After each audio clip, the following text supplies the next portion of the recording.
pas de moi, Alors, le sanglot de l'homme je blanc. comprends bien que vous dénoncez une forme d'infantilisation de l'Afrique, mais de là à dire qu'il faut qu'elle se prenne en main et ne plus attendre d'aide de l'extérieur, vous savez bien que si on arrête de donner à la béquille à un oiseau qui ne sait faire que la recevoir, il meurt. Non, mais l'Afrique, les Africains sont capables de vivre.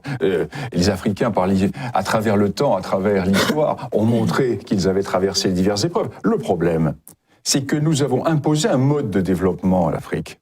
C'est cela. Développement, ce n'est pas la coopération. Quand De Gaulle a donné l'indépendance à ces pays africains, il ne leur a jamais promis le développement. Il leur a promis la coopération. Or, la coopération s'est transformée en développement. Qui dit développement par rapport à nos modèles.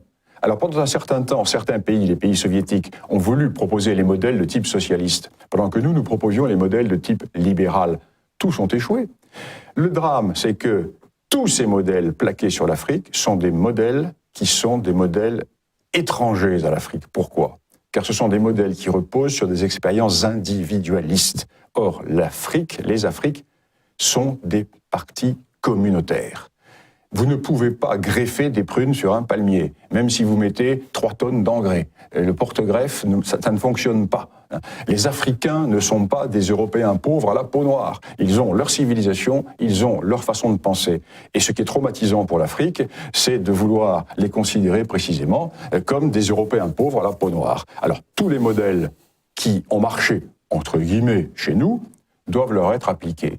La démocratie, les droits de l'homme, le libéralisme, etc.